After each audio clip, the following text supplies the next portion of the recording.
Hello दोस्तों, कैसे हैं आप सब। स्वागत है आपका हमारे चैनल हिंदी साहित्य समाधान में। तो आज हम केवीएस एनवीएस की 7 प्रैक्टिस सेट लेकर के आए हैं, जो पूरी तरह से previous year question paper based है। इसके पहले जो 6 प्रैक्टिस सेट करवाए हैं वो भी प्रीवियस ईयर पेपर से ही लिए गए हैं। ठीक, तो ये प्रैक्टिस सेट खास तौर पर आपके टीआरटी, टीजीटी, पीजीटी इन सभी एग्जाम के लिए तैयार किया गया है। इसलिए क्लास को ध्यान पूर्वक देखेंगे, बीच में छोड़ेंगे नहीं, है ना। इसमें कुल 45 प्रश्न हैं। तो प्रश्नों को शुरू करने से पहले सबसे पहले आप क्लास को लाइक कर दीजिए, अपने सभी दोस्तों के साथ शेयर कीजिए। चलिए अपने क्लास को स्टार्ट करते हैं। अब हम हमारा पहला प्रश्न है कि निम्नलिखित में से कौन सा शब्द जातिवाचक संज्ञा शब्द नहीं है। नहीं बताना है आपको, कौन सा जातिवाचक नहीं है। पशु, घर, नदी, नर्मदा। तो नर्मदा क्या है, व्यक्तिवाचक संज्ञा है। ठीक, अगला है धर्म। धर्म का विलोम शब्द क्या है। धर्म का विलोम हो जाएगा अधर्म। कृष्ण, कृष्ण का पर्यायवाची शब्द नहीं है। कलानिधि, श्याम, केशव, माधव।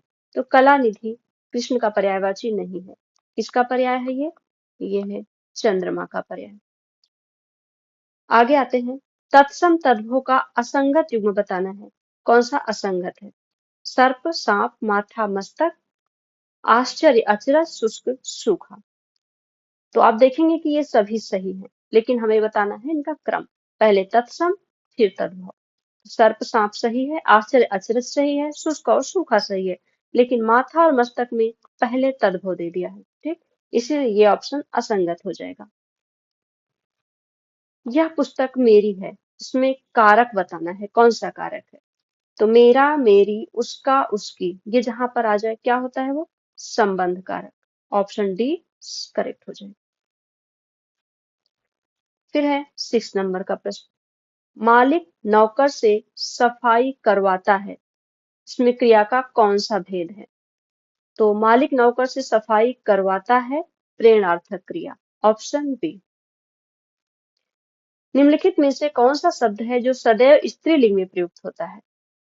स्त्रीलिंग बताना है। पक्षी उड़ रहा है, पुल्लिंग हो जाएगा। बाज उड़ रहा है।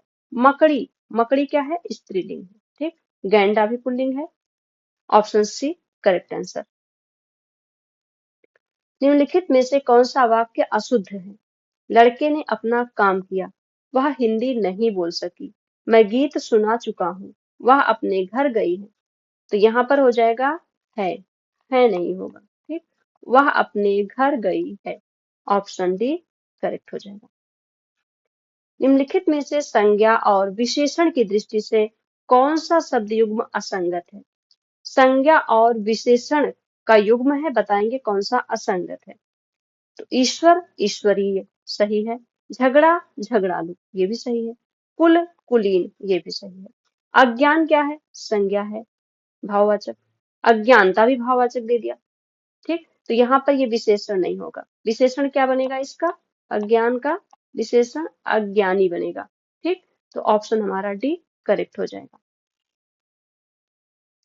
निम्नलिखित विलोमार्थी शब्द युग्मों में असंगत बताना है। कौन सा असंगत है।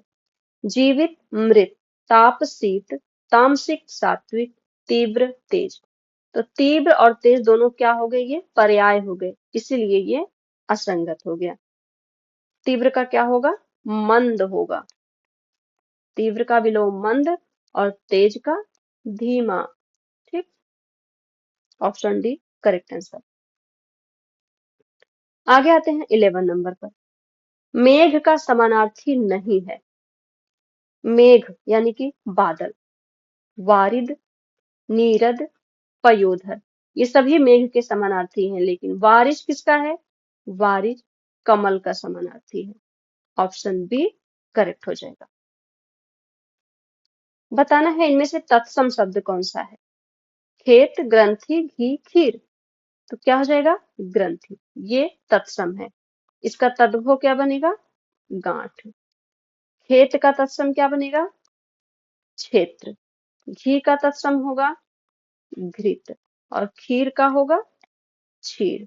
ऑप्शन हमारा बी करेक्ट है। सिंह वन में रहता है, सिंह वन में रहता है, कारक बताना है। तो में और पर किस कारक का चिन्ह होता है? अधिकरण कारक का। ऑप्शन बी करेक्ट हो जाएगा। शिशु रो रहा है, इसमें क्रिया बतानी है, कौन सी क्रिया होगी? तो शिशु रो रहा है, इसमें हो जाएगी आकर्मक क्रिया। ठीक, 14 का डी ऑप्शन। 15 पे आते हैं। निम्नलिखित में से कौन सा शब्द स्त्रीलिंग है? कपड़ा, रात, गाना, नेत्र। रात क्या है? स्त्रीलिंग, रात हो गई, कपड़ा फट गया, गाना गाया जाता है, नेत्र बड़े बड़े हैं, क्या हो जाएगा? रात। रात क्या है? स्त्रीलिंग। अगला है 16 नंबर पे। निम्नलिखित में से शुद्ध शब्द बताना है। द्विधा, उपलक्ष्य, स्वातंत्र्य, उच्छृंखल। इसमें कौन सा शुद्ध है? तो द्विधा नहीं होता, इसका शुद्ध होगा द्विधा। ठीक, उपलक्ष्य का शुद्ध हो जाएगा उपलक्ष्य, स्वातंत्र का हो जाएगा स्वातंत्र्य। ठीक, और ये सही लिखा हुआ है, ऑप्शन डी, यही हमारा शुद्ध शब्द है। अगला है कि संज्ञा की दृष्टि से असंगत युग्म कौन सा है? असंगत बताना है। मथुरा व्यक्तिवाचक संज्ञा, लंबाई भाववाचक, भारत व्यक्तिवाचक, लेकिन शीतलता क्या है? ये जातिवाचक नहीं है, ये क्या है? भाववाचक है, शीतलता। ऑप्शन डी करेक्ट हो जाएगा। अज्ञ का विलोम बताना है। अज्ञ का विलोम क्या होगा? तो अज्ञ का विलोम होगा विज्ञ। ठीक, सोना, सोना का समानार्थी शब्द नहीं है, कौन सा समानार्थी नहीं है? हेम, हिम, हाटक, कंचन। तो हेम भी होता है, हाटक भी होता है, कंचन भी होता है, लेकिन हिम नहीं होता। हिम किसका समानार्थी है? पर्वत का। ठीक,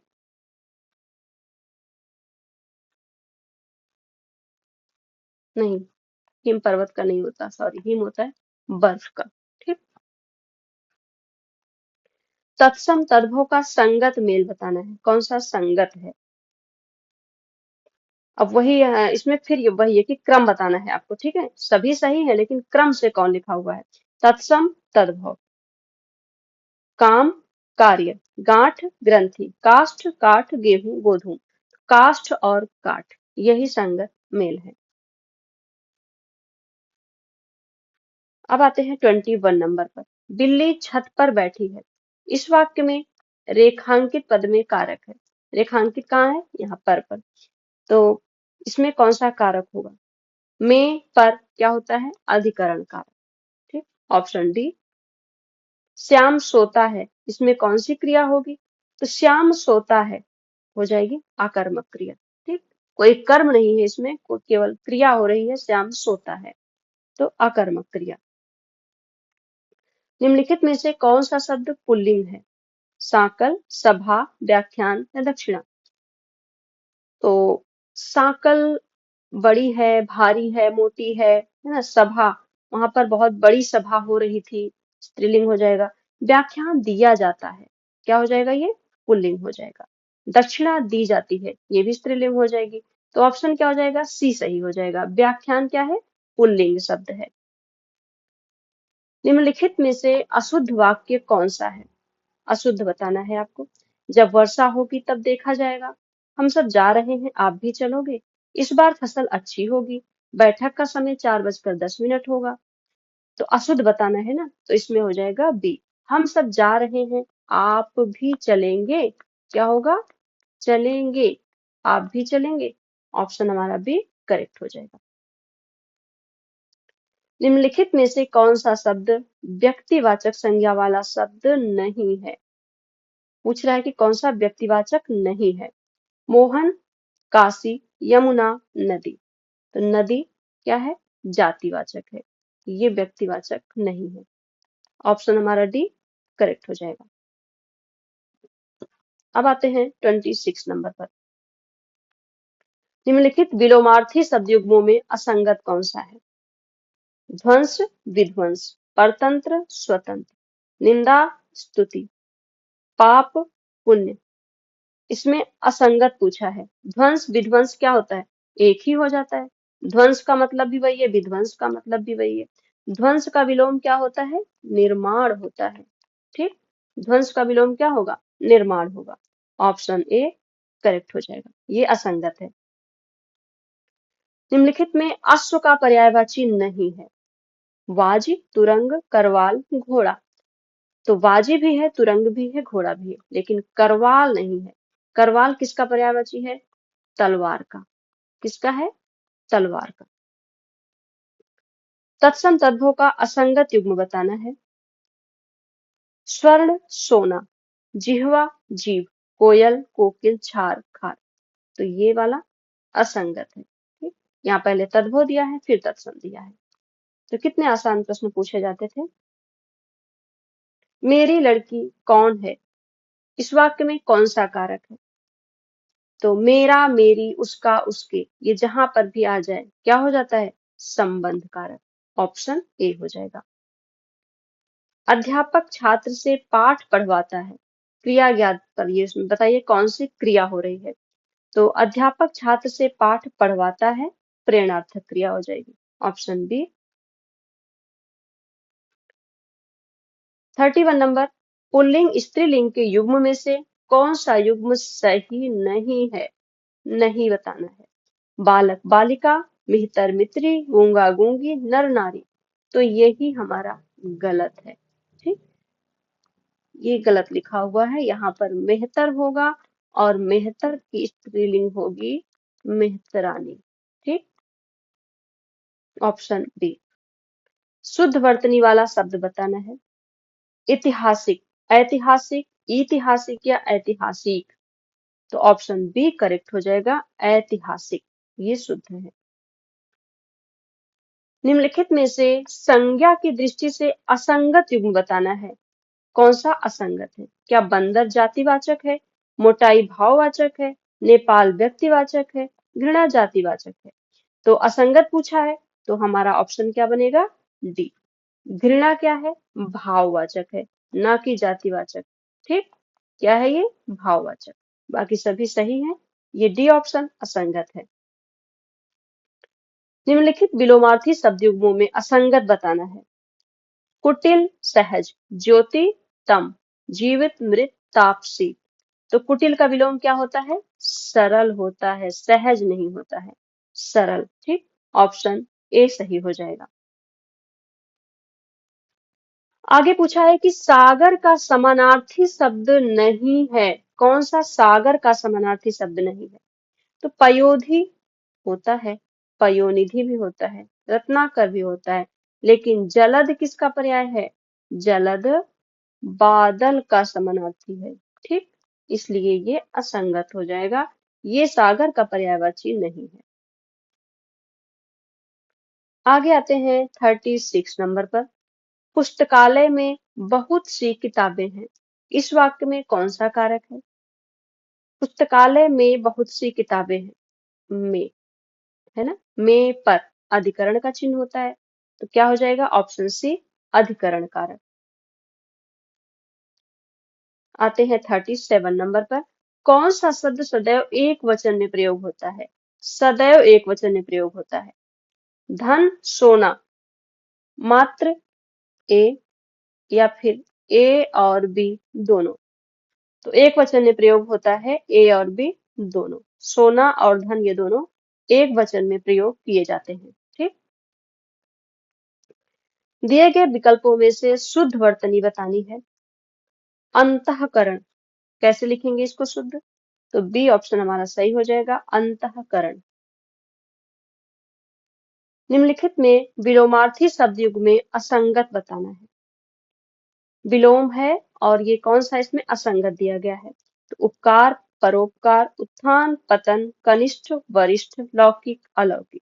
तो ये भी सही है, ये भी सही, ये भी सही, लेकिन उपकार का क्या हो जाता है, उपकार का हो जाएगा अपकार।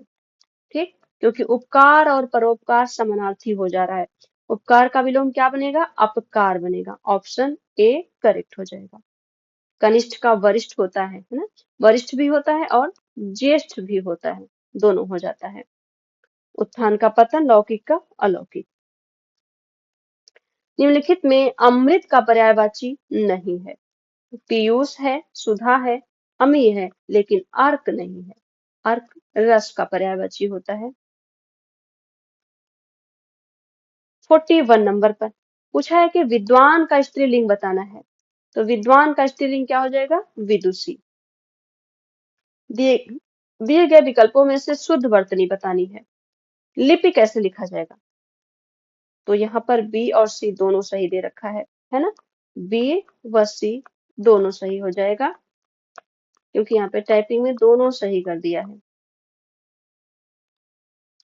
43 दिए गए विकल्पों में से शुद्ध वर्तनी बतानी है। शुद्ध वर्तनी कौन सी है? तो वर्चस्व कैसे लिखा जाता है? वर्चस्व बी ऑप्शन करेक्ट है, बी। अब है 44 नंबर। बकरी शब्द का पुल्लिंग रूप क्या होगा? बकरी स्त्रीलिंग है, तो इसका पुल्लिंग क्या बनेगा? इसका बन जाएगा बकरा। ठीक, शुद्ध शब्द बताना है। आशीर्वाद कैसे लिखेंगे? ऑप्शन सी करेक्ट ऑप्शन है, आशीर्वाद। कैसे लिखेंगे इसको? आशीर्वाद। ठीक, तो यहाँ पर हमारे 45 क्वेश्चन पूरे होते हैं। आज की प्रैक्टिस 7 की क्लास यहीं पर समाप्त होती है। उम्मीद है सभी प्रश्न आपको बहुत अच्छे लगे होंगे, आपने अपना मूल्यांकन भी किया होगा। सभी प्रश्न बहुत आसान थे। सामान्य हिंदी से प्रश्न ज्यादा कठिन नहीं आते हैं, लेकिन हाँ, ऑप्शन देख के हम वहां पर कंफ्यूज हो जाते हैं, क्योंकि सभी मिलते जुलते ऑप्शन रहते हैं और एग्जाम में कंफ्यूज हो ही जाते हैं। वहां आसान प्रश्न ही हमें डराते हैं। ठीक, इसलिए इन्हें बार बार रिवाइज करना पड़ता है, जिससे हम गलती ना करें वहां पर। ठीक, तो पीडीएफ आपको डिस्क्रिप्शन में जाकर के नीचे लिंक पर वहां से ले सकते हैं, डाउनलोड कर सकते हैं और रिवीजन कर सकते हैं। और अगर आपने क्लास को अभी तक सब्सक्राइब नहीं किया है तो चैनल को सब्सक्राइब कर लीजिए, और जिससे आपको हमारी क्लासें आसानी से मिल सके। जो भी क्लासें आए वो तुरंत आपको मिल जाए। तो पढ़ाई करते रहिए, मन लगा करके प्रैक्टिस करते रहिए और अच्छे से अपना एग्जाम दे करके आइए। बेस्ट ऑफ लक सभी को। मिलते हैं नेक्स्ट क्लास में। धन्यवाद।